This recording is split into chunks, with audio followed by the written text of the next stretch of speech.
Welcome, everybody. This is Pat Leonard from the New York Daily News. This is Talking Ball Postgame Live with Pat Leonard from MetLife Stadium. Packers 27, Giants 20. The Giants lose their fifth straight in their first game with Mike Kafka as interim head coach in Jameis Winston's first start for the organization. The game, however, was not even the story of the day. Before we get to that, I want to thank you all for being here as always. And I want to honor my friend Larry Brooks, who passed away at age 75 after a bout with cancer on Thursday. An extremely sad weekend, an extremely sad time. I lost a mentor, a friend, somebody who embraced me. And despite the fact that he was working for the New York Post and I was working for the Daily News, and he was so experienced and I was green as a rookie on the beat back in 2011, 2012, Larry and I struck up a friendship. I learned a ton from him, and I hope that I honor him by how I do this job and by what I learned from him. If you're interested in learning more about Larry Brooks, the man, as well as the writer, I wrote a column for him that was published in the New York Daily News, a rarity that we publish a column on the New York Post about the New York Post or even acknowledge the New York Post in the New York Daily News, but in Sunday's New York Daily News and on the website at nydailynews.com. It is free to read. Please go check out my column about the great Brooksy, the real king, the great one, Larry, the one and only. Larry, I love you, and thank you for everything. All right, guys. So, New York Giants. Where do we start? We start with the fact that the story of today, here on Sunday, November 16th, was not what happened on the field here at MetLife Stadium. The story was a leak to ESPN that was published early on Sunday morning. A highly unusual leak. Normally, when information comes out, I am never one to immediately try to run down where the information's coming from. Like, some people are source guessing all the time. And that's something we all do at times, trying to figure out maybe where something came from to get a better idea of why. And also, there are reporters who, consistently are tracking sources of who does everybody talk to get a better idea of the lay of the land, right? But forget the source guessing part of this, which is something that does go on. This is more about confusion about who benefits from this leak about Jackson Dart and about how he runs and about keeping himself safe. Normally, when information comes out, there's a party that obviously benefits from it. In this case, the report by ESPN says that people both inside and outside the Giants organization spoke with Jackson Dart and urged the rookie quarterback to be more thoughtful and careful with when and how he runs. It specified that Dart has been told repeatedly, especially this past week, that missing games hurts his team more than not gaining extra yards, and that he can't help his team if he's not in the game. ESPN's report then went on to specifically point out, quote, Giants quarterbacks coach Shea Tierney has shown Dart videos of multiple quarterbacks and pointed out the difference between being aggressive and acting in self-preservation. This report blindsided me. It felt like it blindsided some other people, maybe in Jackson Dart's camp, maybe in the Giants building, because Adam Schefter, the national insider who put this report out, ended up tweeting again about this and providing extra context after I essentially blasted the report into the sun because of how irresponsible it was and how little information and context it contained. And I want to stay on this to start as the main topic of our day, because if you're the Giants, this does not benefit the Giants organization for this to come out, right? The Giants organization right now, Jackson Dart's hope, his promise, his reputation, those are literally the only things holding this franchise anything close to upright right now. So there is no way, certainly anybody in Jackson Dart's camp, but why would anyone, even with the Giants, want to put the onus completely on their franchise quarterback, like essentially putting him on blast and saying, hey, listen, our concussed franchise quarterback, like when he comes back, if he's going to keep running the way he is, well, it's not on us. We've been telling him that he needs to fix this and he needs to be better at it. Now, is it true that Dart needs to be more responsible with how he runs and take care of his body and recognize that they do need him on the field? Yes, of course. Like that is a part of this, but to act like that's the only variable at play here is absurd. For one, if you're Jackson Dart and somebody on this staff tells you to stop running and being reckless, the easy comeback would be, wait a minute, hold on, coach. Against the Niners and the Eagles in garbage time, you kept me in the game and had me running designed quarterback runs, taking extra hits during a time of the game where whether we scored or did not matter other than padding the stats. So you didn't care if I was taking extra hits then, but now I'm concussed and you're under fire because of how much you run me and how reckless it looked and how bad the concussion looked the other day. And I've been tested 4 times. And now you're putting out a report that I have to be smarter and you're telling me I have to be smarter. So when is safety the priority? Right? So I'm not saying that you can't run him ever again and that you can't run him at all. I'm saying, though, Shea Tierney is the quarterback's coach who was standing on the sideline when Jackson Dart looked like he was lying motionless on the field in Chicago. Dart comes over to the sideline, sits down next to Tierney, is talking to him. Tierney has a conversation with him, says they talked about the fumble, but then says it did not come up that Dart didn't reach out for the ball at all, which obviously that would be a natural question to ask. How come you didn't reach out for the fumble? I didn't see your arms extend. Didn't come up that he rose slowly. So Tierney doesn't identify anything about something looking wrong with the quarterback. He goes back in the game after a full drive for the Bears and starts the next drive, plays 2 plays. And only then, as offensive coordinator and now interim head coach Mike Kafka said the other day, something didn't sound right, he said. Almost like Kafka heard something in the headset, and the coaches heard something in the headset at that moment that didn't sound right to them.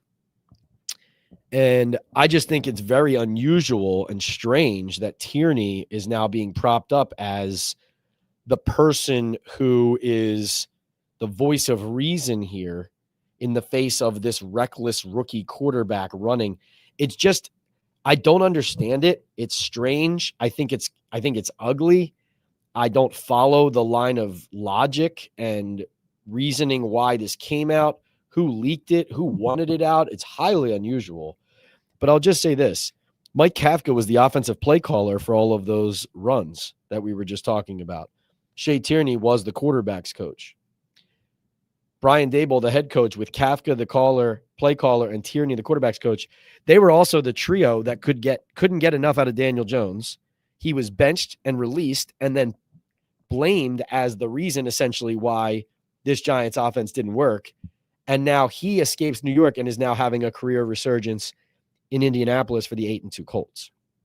So again, I think that my takeaway today is, including that and the fact that, guess what?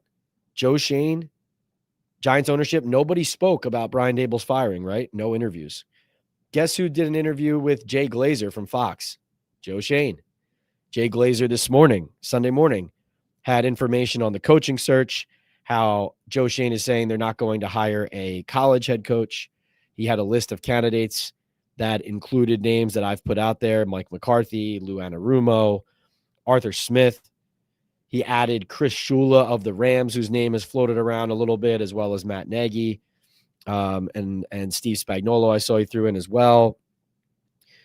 But along with this leak about Dart, combined with Joe Schoen going around now talking to his national people, which is what he's wanted to do, this just reminds me that this is going to be a wild finish to this Giants season here, because there's going to continue to be leaks. There's going to continue to be consequences. And I frankly don't think the in-season firings are done after this Dart leak. To me, I saw on the schedule Players' Day off for Monday under Mike Kafka in his first full week as head coach. Interesting.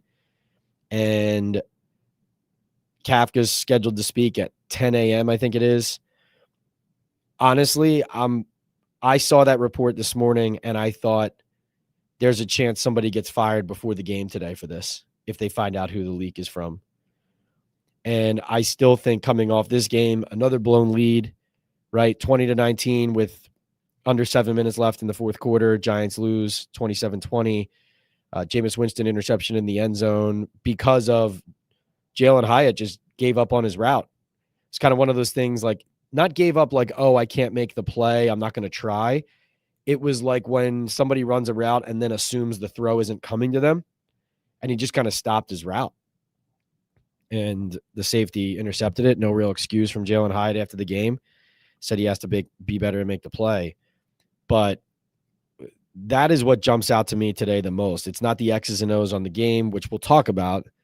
And it's not even about, hey, how did Mike Kafka look in his first game? It's about, is somebody going to get fired on Monday next? Is it going to be Shea Tierney? Is it going to be Shane Bowen? Is there going to be more fallout here? Where did this report come from? Why on earth does somebody want Jackson Dart to look bad here? Because this has been a talking point for a while. And I'll get to all your questions. Thank you so much. I see the queue filling up. Please purchase a super chat or super sticker if you want your comment or question answered first. Also a great way to support the channel. And also support our sponsors, MyBookie, Hooks, Rubs, and Spices, Boom Chaga, Mushroom Super Drink, and Salad for Men. And I think there's got to be consequences for this. The Giants can't let their operation leak this way and tumble this way and have the fallout. Again, it's about Dart. Like this negativity and this losing and the problems of this organization. There's a difference between Jackson Dart looking good amid the fray and then the fingers being pointed at Dart and then questions about, is Dart really the guy? Is Dart even going to stay healthy because he doesn't know how to take care of himself? Like, this is sabotage, in my opinion.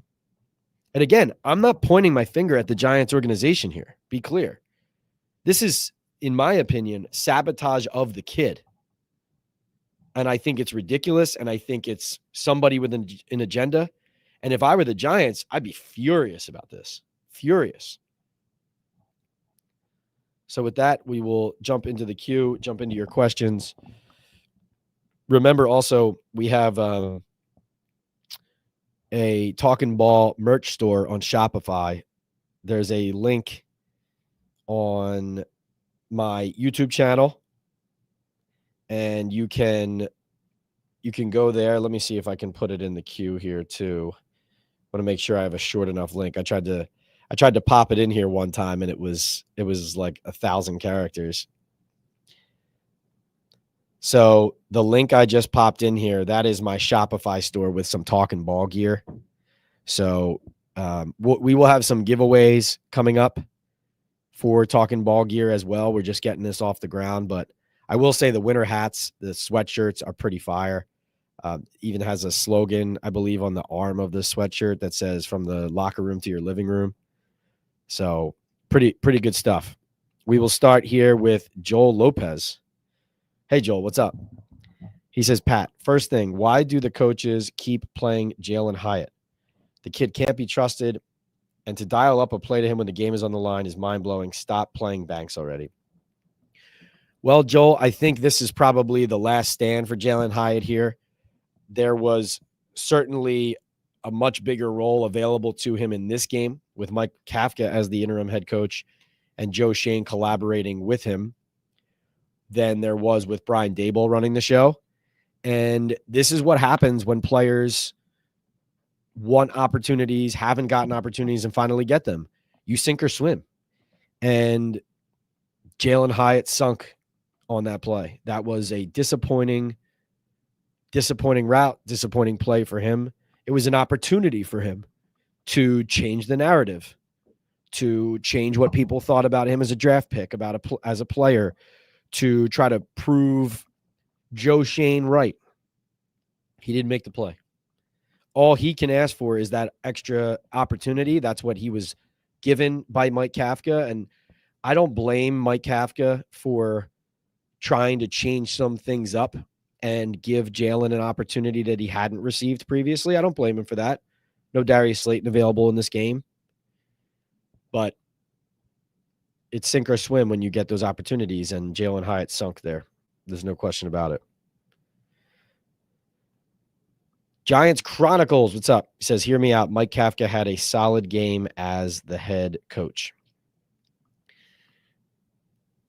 Gabe, what's up? I think Kafka established some physicality with the team, with the running game and running the ball. I do think they were extremely conservative with the plays they called, how often they threw the ball or didn't throw the ball. I would like to see them more aggressive, pushing the ball down the field. You got to coach to win, not to lose. Now, he tried to balance that out by being aggressive and going for fourth downs. So at least you had that as the game management part of it, and the risk reward, and recognizing what the team needed and what the team needed in this game, specifically with how the defense now looks right every week. I don't think I didn't come away from this game being blown away by how Mike did. I can say that. I can say that I watched Jameis on the field and I feel better about him as the quarterback than Russell Wilson. But also, today was a weird day. It was extremely windy. The Packers dropped about 100 passes. They also dropped several potential Winston interceptions. So let's see 2 more games here, Lions and Patriots, and then make more of a call. I'm not dumping on Mike Kafka right now, but I don't come away from this game saying, oh my goodness, what a job Mike did. Richard says, Pat, do you know why Abdul was benched for the first series? Kafka evaded the question.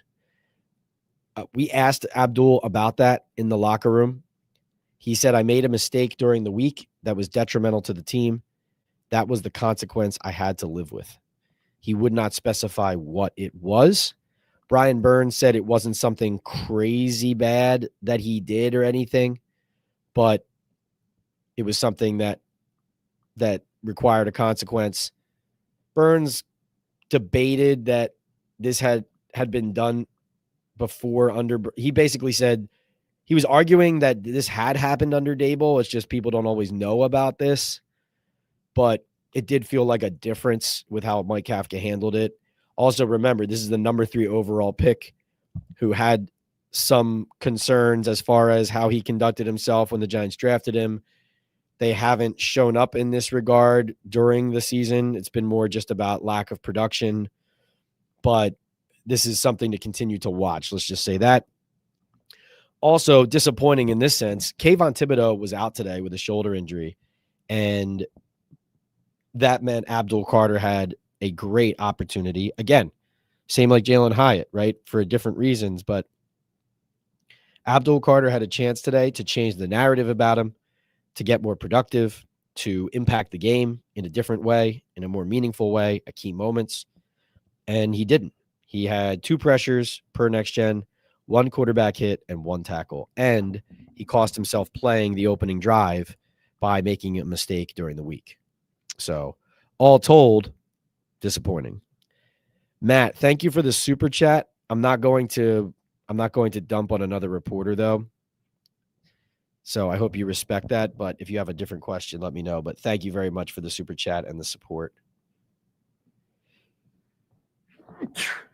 Excuse me. Who do we got next? DGH checking in with a big one, $20. Thank you. Any info about Daboll and Shane's relationship towards the end? I do know, DGH, that Daboll really put his foot down and wanted it known when he changed to Jackson Dart from Russell Wilson that it was his call. And that was very much him planting his flag in contrast to Shane and reminding everybody, Dart's my guy. I'm the one behind this. I'm making this call, so when it works out, remember who did it. So that, I think, is most reflective of what their relationship was. Now, they were working together, collaborating on these game day rosters and decisions all the way up until the end. But one thing I was told is when they lost the game to the Bears in Chicago, people felt like there was a very different energy around Daboll. Like, essentially, he normally gives some sort of post-game speech, and this is answers your question too, DGH, about Shane. I'll get to this in a second. And this is why you watch Talking Ball Postgame Live with Pat Leonard, because I will give you insight that you're not going to get anywhere else. This is somebody who's with the team every day in the locker room, and I can just get closer to some of these things than most people. And that's why this is what we do here is unprecedented. And I thank you to not unprecedented. What I mean is it's not common for people who are on the beat and working for these newspapers around the country and doing this to then come on live with you guys like this right after the game. And then, essentially share nuggets with you that I've been collecting that are not always in the paper first. Like I save some of this. Like what I'm about to tell you guys is something I haven't put in the paper yet. But this is the type of information that I'm not explaining myself well here. When I give you guys opinion or strong takes or information, it is backed by more information. And my mentor and my friend, Larry Brooks, who I mentioned earlier, who passed away this week, this is something I always admired about him and that I learned from him that was extra important was, let's say one person's writing a news story, one person's writing a column. The column isn't just an opinion out of thin air or what do you think? It is also, ideally, you are, as a reporter and a columnist, you're doing reporting to gain information to support your informed analysis. Because otherwise, you're just like anybody else, trying to shout loudest. So in the Chicago locker room after they lost to the Bears, typically Daboll makes a speech and says something to the team, notes a couple things, points a couple things out, gives them some reminders.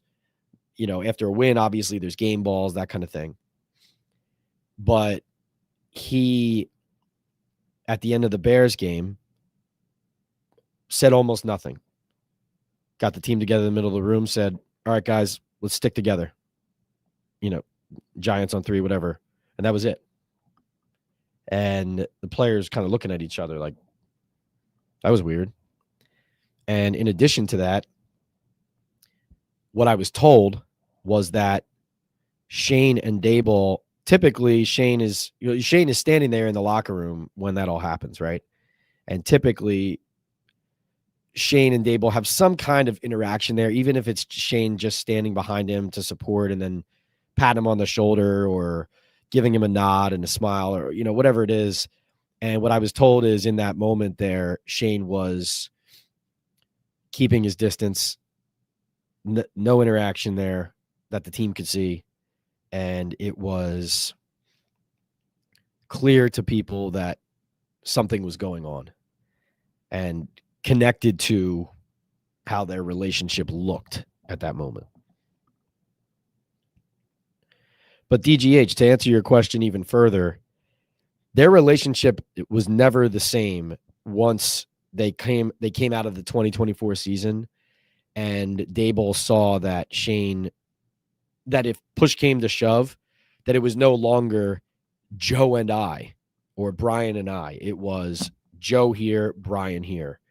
And he could see that he might get thrown under the bus and Joe might survive it. And he could see that certain things were being blamed on the coaching staff only. And they were icy in the early part of the offseason, and that changed their relationship permanently. That they are, personally, the families are still friendly to an extent, that kind of thing. living in the same area and all that, but it was, my understanding, created a lot of awkwardness over the last, let's say, 12 months.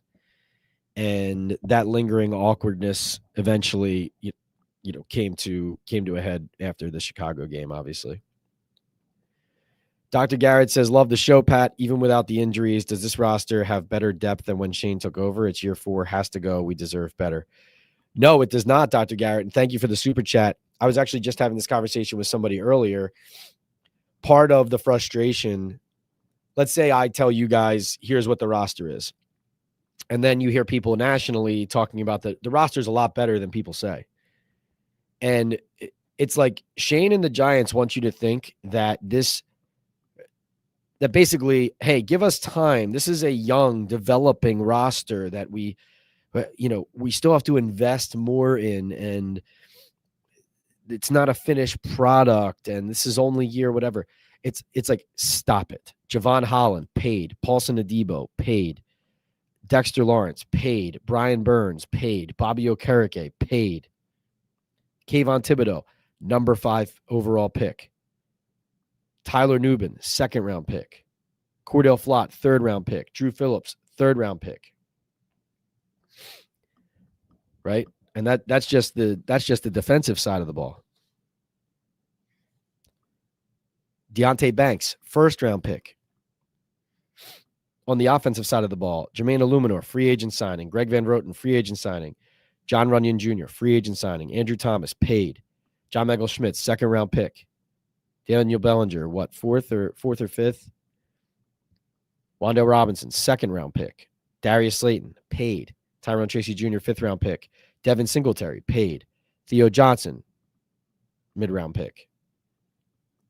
Obviously, you have Jackson. You have Jameis Winston. Russell Wilson, veterans, signed. Russell Wilson, real money. Jameis Winston, real money. Not a young, developing roster. Their salary cap looks like a team that should be picking 28th in April, and instead they're going to be picking 2nd, 3rd, or 4th. Or maybe 1st. John says, Kafka's presser after the game when pressed about the defensive coordinator sounded like he isn't making changes. Do you know if he will finally get fired? The DB coach has called plays before. Shane's picks are getting exposed again. Well, first of all, I will say this. I know you're talking about the picks. I heard people talking about Deonte Banks.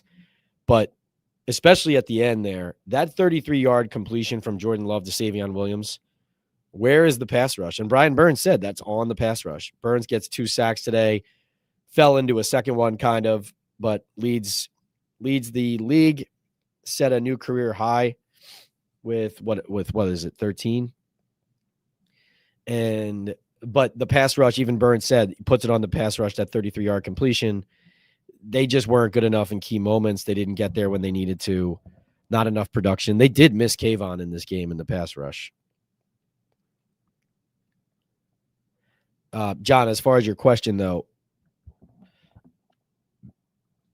Kafka was loose the first day or two. On Friday, he tightened up. Post-game today, he tightened up. Like, I'll be honest, you have to make a decision when you're doing the post-game for the first part of the locker room being open. Like, if you're alone like I am, the coach starts and the Giants announce that the locker room will be open in 2 minutes. So if you stay for the coach for, let's say, 15 minutes, you miss 13 minutes of open locker room. That's a lot. But if the coach is engaging and there's a lot of things to ask about the game, you want to be there, you want to hear it. I heard Kafka's first 3 or 4 answers, and I left and went to the locker room and then just caught up on the transcript after because I knew he wasn't going to say anything. He said the first question was about the Hyatt route, and he said, I'm going to have to go watch the film. I mean, come on. Now, coaches have to protect their teams. I know that, but I'm just telling you about like takeaways from his presser. It's hard to take anything away from his presser. He wasn't saying anything. Bronx Boy says, can you imagine we are still playing Hyatt and Banks? Will Schoen expect the new coach to unlock these bad picks, thinking it was Daboll's fault? Clean house. Very perceptive there, Bronx Boy, on what maybe was being attempted and obviously didn't work today. Joel says Carter is overrated, keeps getting sucked in and leaves the outside open for big plays. If we lose all these games, Joe can't stay. I don't understand how he could stay anyway. And frankly, if you get to the bye week, right now they're 2-9, they've lost 5 straight. They could get to the bye week at 2-11, having lost 7 straight games. And then you have Commanders, Vikings, Raiders, Cowboys at the end, right? Anything can happen those last handful of weeks, especially the last 2. Like, the Raiders are also one of the worst teams in the league, and who knows what they're going to look like then, who they're sitting, which veterans have hung it up, who their quarterback is Geno still playing? Then you have the Cowboys the last week. They might be resting everybody. Who knows if they come back and make a push, and who knows?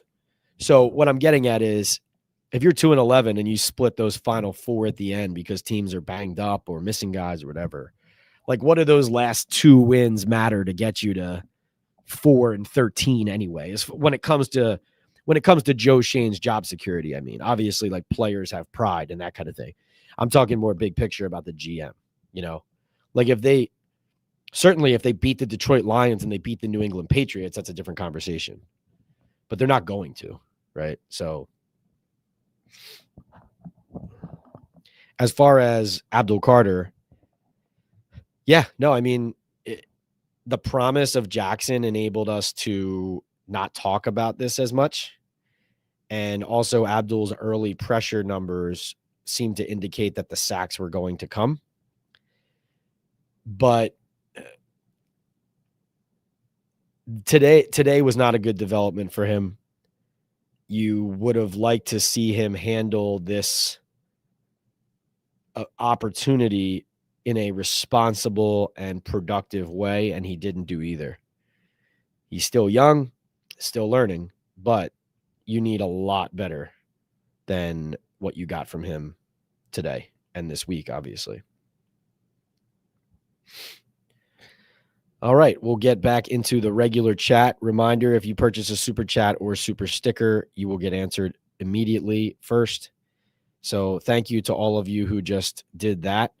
And if more come in, I will jump back into those. At the moment, I am going to display our codes for our sponsors, because that is what keeps this podcast humming, is our sponsors. MyBookie, the code is Leonard for all your betting. Boom Chaga, the code is Talkin' Ball 25. And Hooks, Rubs, and Spices, the code is Talkin' Ball at Hooks Rub. The pepper sauce is out now. Go get the pepper sauce. Honestly, I know a lot of people recently have been using the code and flying over to Hooks, Rubs, and Spices to get that discount on the pepper sauce. And like, I know a couple people have told me they're using it every morning with their eggs and loving it. And different people use rubs and spices and sauces for different types of foods. But I'm a big, like, breakfast burrito guy, and that's right up my alley. And that's what I've been using it for. And it is fire in all the best ways. But as you see, our sponsor codes scrolling across the bottom. Reminder to support them. Thank you for being here. Talking Ball Live with Pat Leonard. Please like while you are here. Hit the thumbs up button. Also, subscribe if you haven't already. You have to be a subscriber to ask a question in these chats. And, of course, you'll have the latest Giants news and info delivered right to you. I broke the news that Jameis Winston was being named the starting quarterback for this game this week. And we will do our best to continue to bring information right to you, as well as, of course, have been telling you where this Brian Daboll job security was going, been telling you that the firing was coming, obviously was overdue, but have been stressing to you how unacceptable their operation is, about what the expectations used to be and are now, about the problems that still linger inside the building. And I am not going to steer you wrong. And if you guys look on Twitter, first, this is a good example of why I love these chats so much versus some other platforms. And reminder, this Talking Ball Postgame Live, where I'm sitting right now, is in the press box of MetLife Stadium, looking at the blue end zones with the red Giants painted across. They're sharp looking. It would be nice if the Giants could get in there a little bit more and keep the Packers out of there a little bit more. But we do this after every Giants game, home and away. So we'll be in Detroit next week, be in Foxborough the week after that. So please tune in after all of these games for Talking Ball post-game live. I come right outside of the locker room to talk to you guys. But here's what I like about this channel, our podcast, our live chats together. After the game today, I was following some of the other games while I was also watching the Giants, and I noticed that the Falcons coughed up another game against the Carolina Panthers. And so the Falcons were up big, and they ended up losing 30-27. So they have 5 straight losses now. They started the season 3-2. Now they have 5 straight losses: Niners, Dolphins, Patriots, Colts, Panthers. Now, this is also a reminder to you guys, this is not just a Giants podcast. This is an NFL podcast with a focus on the Giants. I've been told in recent weeks that there's a lot going wrong in Atlanta, that it is not run in an efficient way down there, and that Raheem Morris and Terry Fontenot are very much in trouble if it kept going south. And so I put on Twitter, I wonder how much longer this Falcons regime lasts. And I had people in my comments saying, now he's trying to get somebody else fired with another organization. I'm not trying to get people fired. I am telling you, when I tweet, I wonder how much longer this Falcons regime lasts. What I'm saying is I have information that it's probably not going to last much longer if they continue to get these types of results. What my understanding is that that whole regime is going to be out if it keeps sliding. And I don't know if 5 losses in a row is enough. Their schedule softens a little bit here. They face the Saints and the Jets before they then go back into the Seahawks, Bucks, Cardinals, Rams, and Saints again. So I don't know if they'll just let the season play out and then do something. But remember also, we're at the time of the year when, the Giants, for example, and the Dolphins in their GM search, both those organizations could arguably get a foot in the door and a step ahead on a team like the Falcons if they're going to be in the coaching market and the GM market. These teams that have already made changes could be out in front of you. So that's something always to remember as well. But take that from this today. Watch the Atlanta Falcons as potentially the next team to make a move. It is not all rainbows and sunshine down south. All right, on to the regular queue. We have Hunter thinks that they can't let Carmen Brasil, the O-line coach, out of the building. Says they never should have let Isaiah Hodgins out of the building either. Yeah, definitely a competent enough receiver that it makes you look at it and say, hold on a second. And this is something we've talked about before when he wasn't here. It's like, wait, Hodgins comes in, catches a bunch of touchdown passes, including in the playoffs for the Giants' only playoff team of the last, only playoff team since the 2 playoff teams since 2011, and the only one that won a playoff game between 11 and now. Hodgins on that team and essentially becomes an afterthought, slid down the depth chart, and Giants didn't even want him here in the end. And now he comes back, and today, of course, as he typically did when he was a Giant before, looks like a competent receiver and makes you wonder why he fell out of their plans, fell out of their game plans, all of that. Ends up leading the team, 5 catches, 57 yards in his first game back with the team.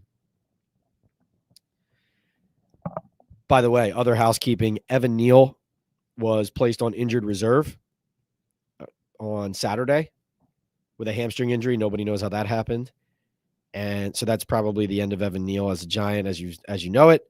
And then Paulson Adebo was supposed to come back today, but then was ruled out just before the game due to discomfort in that knee. So he misses 4 straight games. Johnny says it's the coaches, not the players spin for Shane is in full effect. The problem with the Giants is that it's the players and the coaches. Daboll is gone. Shane should be too. GCN says the Giants have no defense. The pass rush can't get any pressure or sacks. They cannot get any sacks when they need to stop an offense in crunch time or in the fourth quarter.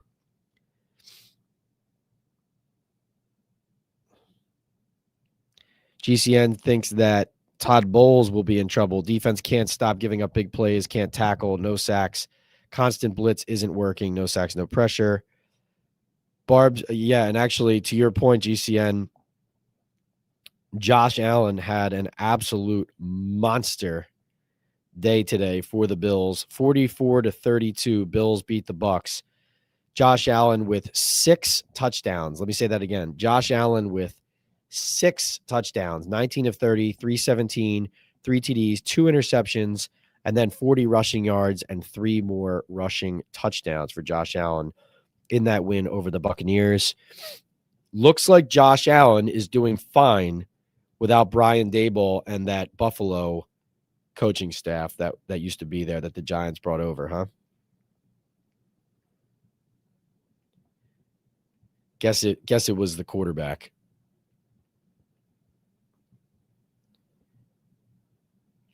Barb says, why do they sit back and not make any complaints about the refs? 2 fumble recoveries we lost. This is BS. From what I've seen with the referees, Barb, the dysfunction has gone both ways throughout the year. It doesn't make it okay, but I see the ineptitude with the refs costing like all teams from what I've seen. Although I will say the forced fumble by Flanagan Foles on the Musgrave play, I thought that was weird that they overturned that. I thought that was a catch and a fumble. And you guys know, like I will say if I thought, oh yeah, I agree with the call, it was definitely incomplete. Like I will say it. I got nothing to hide, no agenda here. Like, you know, I looked at that and I was shocked. Like, I think it went to break and they came back too, like, you know, with the challenge lasting that long. And then it was, oh yeah, it's been overturned. I kind of did a double take. What? Barb thinks Dart wins this game. Well, obviously the Giants are afraid that Dart doesn't know how to control himself as a runner. That's what we know about Dart today. Jacob says, smack that like and sub button for the best reporter on YouTube. Thank you, Jacob. Offense looked much better today, he says. It was under control, I would say. Jacob says, is this Dexter's best game of the year? Why target Hyatt there instead of Wandale? This game makes me think if we would have beaten Washington or the Chiefs. This game makes me think we would have beaten Washington or the Chiefs with Jameis instead of Russ. Definitely think Jameis is a better quarterback at this point in his career than Russell Wilson is with his. Dexter Lawrence, 1 tackle, 2 quarterback hits today. He had 5 pressures. So that led the team. He did have 5 pressures, including 3 quick quarterback pressures. But 1 tackle, no sacks, 2 quarterback hits. So was he more disruptive? Yes. Calling that his best game. You might be right about that, but that's scary, right? That those are, I mean, grading a 2-time second team All-Pro on that kind of curve is a little bit sad. But again, I'm saying the numbers support that he hasn't really been in the backfield a lot. So that is better. Why target Hyatt there instead of Wandale? Deep threat, speed, trying to get somebody else going. You know, give an opportunity to a young man who's been waiting for it. Backfired. Shane built this team around the D-line. Fail, says Deuce. Jared, what's going on? He says another tough one. Jared is our Hooks, Rubs, and Spices founding CEO. Let's go get that Texas bold barbecue flavor today. All natural, all allergen free, and a flavor for everybody's tastes. Best for your tailgating, home gating on Sundays, Thursdays, Mondays, whenever the Giants or your favorite team is playing. Looks like we got some more super chats in the queue. We got one from Boomer Sooner. What's up, Boomer? Teams seem to be fired up, says Boomer. Indictment on Daboll. I definitely think there is a little bit more juice like between the sideline and the team on the field, it seemed. Like when a good play was made, you could see a lot of talking between the sideline and the team, a lot of enthusiasm in that regard. I do think the offensive line played tough. It seemed like Kafka had a good idea of what types of runs they could exploit the Green Bay defense with and stuck with it. It didn't end up popping much for big gains, but it did create sustained drives that obviously often required fourth down conversions, but there were some things to like about how the team conducted itself today. But a loss is a loss in the NFL. Appreciate your streams and reporting, says Collusion. Hopefully someday the Giants organization can turn this around. Doubtful, though. Joe's got to go. Collusion, you know what I'm so discouraged about today is what I said off the top of the show. Hopefully the Giants do turn this around. If they do, with what we look at on the field and in the locker room right now, Jackson Dart is the biggest reason why. So again, what the heck is somebody doing leaking that Dart has a problem with how he runs and that people in the organization are begging him to take care of his body better and essentially covering their own asses just in case he gets hurt again running. It's, if you're hoping for the Giants to turn around, then it's going to be on the back of Jackson Dart. And so that, again, I just don't understand. All right, let's see. Thanks for the super chat there, Collusion and Boomer Sooner. Let's see. Hook says, I asked the question when we drafted Carter, will Bowen know how to use him? Some people roasted the question. We can now see Bowen doesn't know how to use our defensive players. We really need some turnovers, game changers. In the most important moments like quarter 4, when we have the lead and trying to close out the game, we haven't gotten those in a long time. Yeah, that's well said. Like I saw in the locker room this week, I saw Dane Belton wearing, you remember at the beginning of the season, they had the turnover chest and they were saying, be a pirate. That was Bowen's slogan. I saw that on Dane Belton's chest. He had like the shirt on.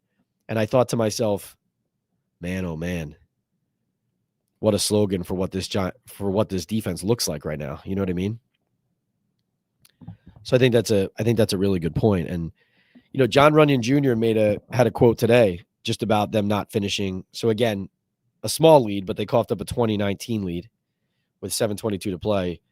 And Runyon said, something has to happen in the fourth quarter. When it comes down to it, we just don't have it. We're not getting it done. And that he was talking about as a team.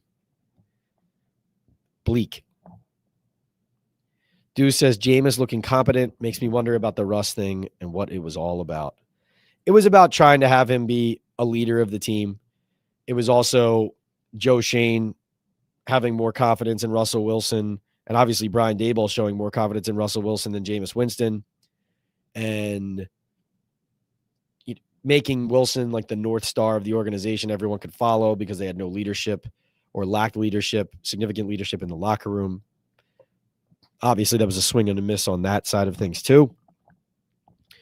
And I have been saying since July that Jameis not getting a chance to compete for that job was ludicrous. And I think that's what you're hitting on there. Another super chat in the queue. We have Boomer Sooner back in. For an organization like the Giants that obsesses over public opinion, they seem to have more leaks than the Iraqi Navy. Oh, Boomer, that's funny. Seriously, what a weird leak. What a poorly timed leak.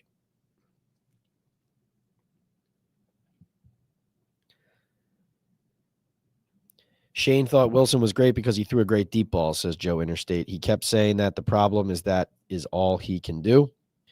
Milan Fan Club San Diego, what's going on? Let's see. Deuce thinks that the Giants would be 6-5 with a league average defense. Yeah, this is not a... I know what you're saying. I know what you're saying there, Deuce, but the NFL, unfortunately, is a league. It just is a league where games are decided by one score, 1 point, 2 points, 3 points all the time. So you can't play the what if game. I know what you're saying, though, that you feel like with Dart, you feel more promise with the offense now, but the defense is holding them back. That's your opinion. But I'm just saying, yeah, unfortunately, it just doesn't work like that. And like, remember, the Dallas game, as much as the defense made that killer play, then in overtime, Russell Wilson throws the interception, right? You have the collapse in Chicago where the offense short circuits down the stretch, starting with Dart's fumble and then including Russell Wilson and the offense doing very little and not getting in the end zone and Jamie Gillen's punt. In New Orleans, you had the offense committing 5 turnovers. What's the other? Oh, and Denver, obviously, the defense was the primary problem, but you had Jackson Dart throwing an interception in the fourth quarter, right? So I understand what you're saying, but let's not pretend it's not the whole team that has been involved in making it go all the way to the other side. By the way, I was looking at the next gen meter, right? They do kind of the chances to win the game, the win probability throughout the game. The Giants never had a 50% or better chance of winning this game. So it never went to the Giants' end of the bar graph that they had a chance to win the game. Better chance than the Packers.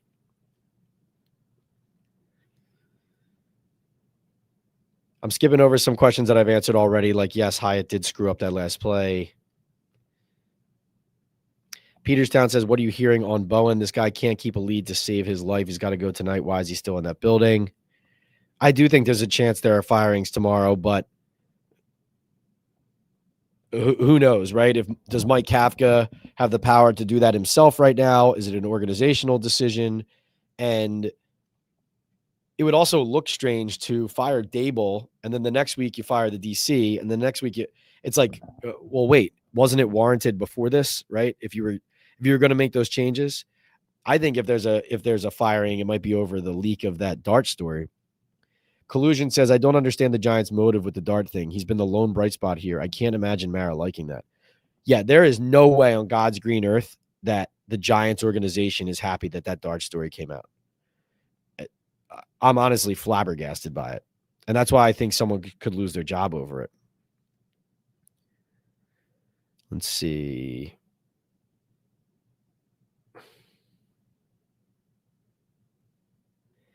Dan, I see you saying that I'm late for my podcast. Listen, I put 90 minutes after each game ends as the start for the podcast. Every game is different, though. If more information and analysis and conversations have to happen after the game for me to get to you a half hour late to have the most info to give to you, that's what I'm going to do. So if you want me to put that the podcast is going to be 4 hours after the game and then show up 2 hours early, I could do that, right? But that's kind of where we stand right now. So thank you for your patience. Hopefully this continues to build and grow. And like think of it this way, Dan. I have a full-time job at the Daily News along with this. So I have to finish my Daily News work before I do this. So if I am one day only doing talking ball, then I could come out of the locker room, come upstairs and jump right on. Right?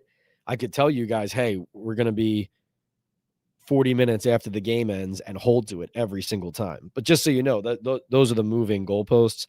I think those who are loyal followers and subscribers, those of you who have done this with me for a while now, you understand kind of that lay of the land. And I understand if I put 5:30 on, you're expecting me at 5:30. I get it. So I don't thank you for holding me accountable on that. But I'm just trying to explain to you how it is. Like I can't jump on with you at 5:30 if my story for the Daily News isn't done. You know what I mean?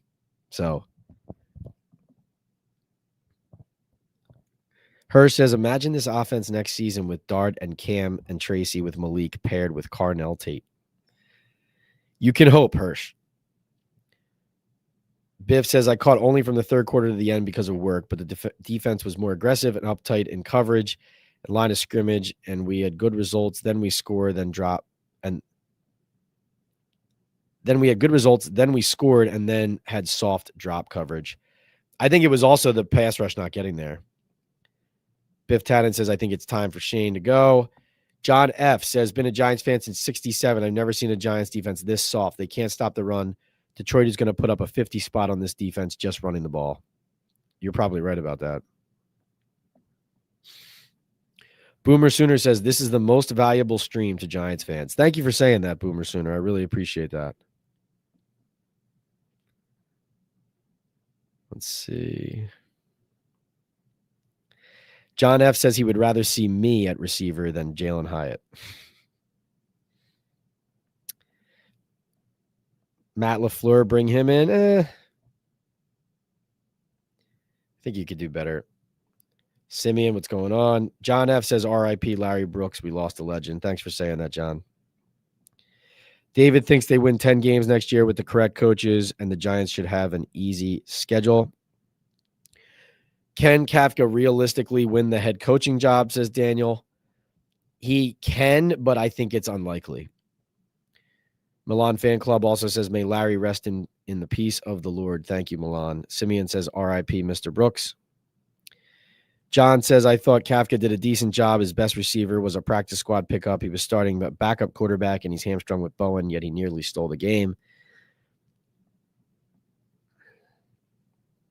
Milk Duds says, if Dart doesn't start sliding, bench him. That will hurt him more than being concussed and having to miss games. That would not hurt him more.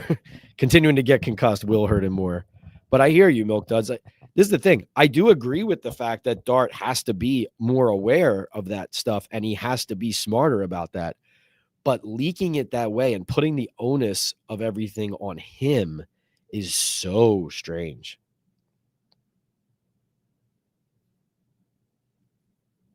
Yes, it was a design run where he got concussed.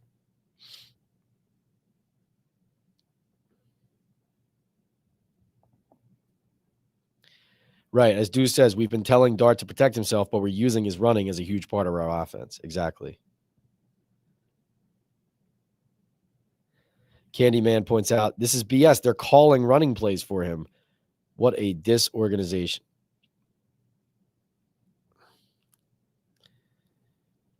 David O says, could speculate Daboll is leaking to Shane, or is leaking.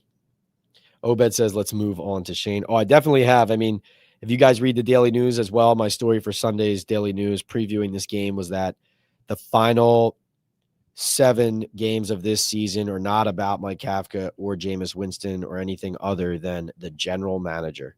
They're about the general manager, and they're about the quarterback.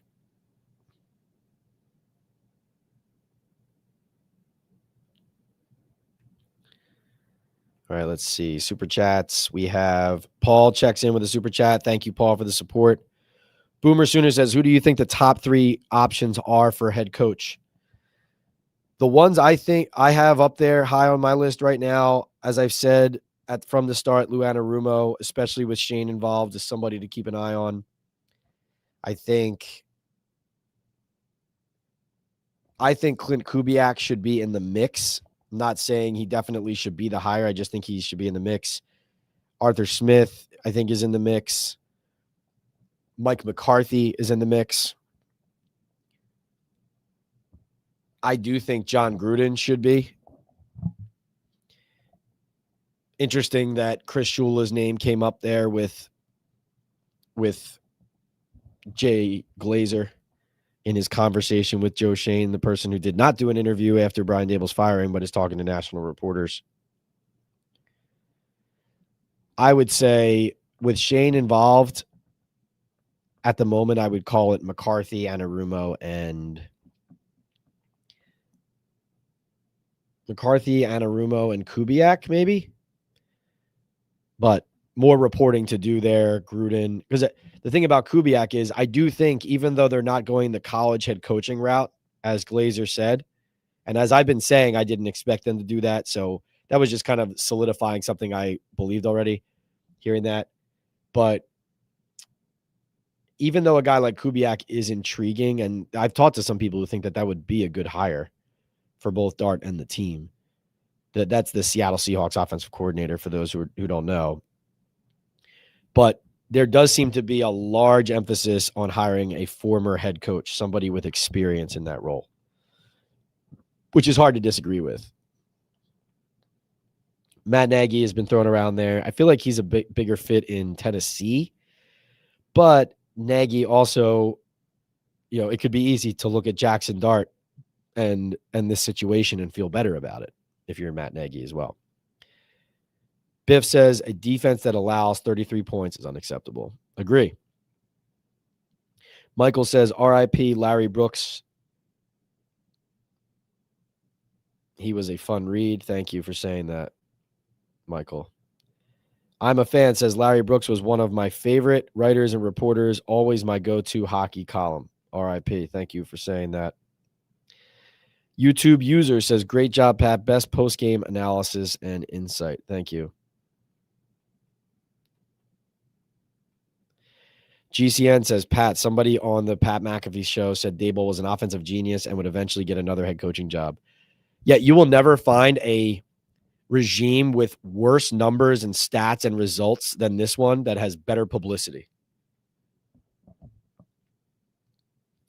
Yes, Thomas holding penalty was killer.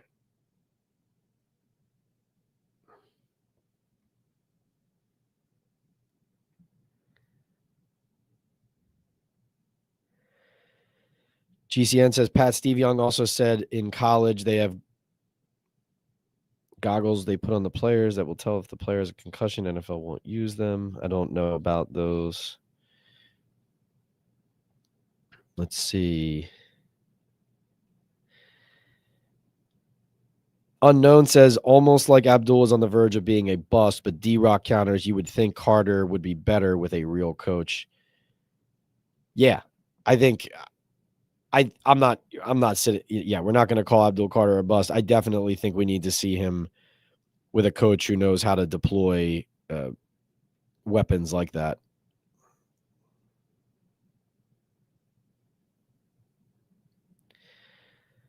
All right, guys, we've been going an hour. This has been an awesome chat. If you have any other questions, please drop in super chats and I will get to them before we head out. Yes, Clint Kubiak, not Gary Kubiak. Exactly. Greg says he wants a defensive-minded guy, not an offensive-minded guy. All right. So taking super chats remaining, and then we're going to head out. Thank you so much for being here, guys. Jay Farry says, thank you, Pat, for sharing the truth that people don't want to hear. That is true reporting at its core. Yeah, and that is ultimately one of the things I learned from my friend, my dear friend, my late friend, Larry, is that, first of all, and I've learned this from other mentors too, but conflict is not inherently negative or bad. Conflict could be holding somebody accountable in print. It could be friction inside of a locker room. It could be a position battle on a team. It could be Mike Kafka benching Abdul Carter for a series because of disciplinary issues. Conflict is not inherently negative. In fact, a lot of times conflict ends up bringing out the best or the truth. And accountability matters. Performance matters. The bottom line matters. And getting things right, getting the information right matters. And Jay Farris, to your point, I do believe in our society now heightened by the enormous growth of public relations. There are a lot of people whose job it is to, let's say, make a company look better or protect that company's image and either be a liaison between the media and that company, or sometimes to block the media from getting to the truths about that company or business or team or whatever. And yes, we do have access, but it's a lot different than it used to be. But one thing that happens is because there are so many people involved in crafting a message that they want people to hear, and then there are so many people who just hear that message and regurgitate it, there's a dearth of independent voices that think for themselves. Now, I'm not going to sit here and tell you I'm always right. Who would do that? That would be completely naive. And there are plenty of other good reporters as well, including on this beat, giving you guys good information, good nuggets, good detail, a varying side of the story, all of that. So I'm not sitting here casting aspersions on other people. But what I will say is what Larry taught me is speak truth to power, hold organizations, people accountable, defend those who deserve to be defended, always do what you think is best, always ground yourself in the work, be fair, but be sharp pointed and critical, analyze, think for yourself. And that's what I try to do. And I think that's why this comes across as unique and why I get to unique information. So I appreciate you guys saying that. I appreciate you saying that, Jay. And as we head out, I want to thank all our super chatters tonight. Joel Lopez, Chronicles, Richard, Matt, DGH, Dr. Garrett, John, Bronx Boy, Joel, Boomer Sooner, Collusion, Boomer, Paul, Boomer again, Biff, and Jay Faries to close us out. Thank you so much. And remember, hit the subscribe button, hit the like button while we are live. Subscribe to the channel here. It's Talking Ball live with Pat Leonard. Every week, post-game live, and during the week, we go live. Usually Mondays and Thursdays. I've been doing some impromptu during the days as the schedule's been crazy. But stay on my social feeds, P Leonard NYDN on X. Everywhere else on social media, I am PL on NFL. And go to the Talking Ball merch store, especially as the holidays roll around. Sweatshirts, shirts, hats, baseball caps, a pint glass that is absolutely sick. That's one of my faves. I think you guys will really enjoy it. And support our sponsors. Support MyBookie, support Hooks, Rubs, and Spices, support Boom Chaga Mushroom Super Drink, and support Sal Loretta for Men in Midland Park, New Jersey. That keeps our podcast going. You guys are the best. This is the best community we have going. If you missed the full chat, go check it out on my YouTube page. You can watch the whole thing over again. It'll live there. You can also listen to it on the audio feed on Spotify, Apple, wherever you get your podcasts on Monday morning. This has been Talking Ball with Postgame. This has been Talking Ball Postgame Live with Pat Leonard. I can't even talk right now. But last thing I want to say, doubling back really quickly, Larry Brooks, my man, absolute legend. Love you, buddy.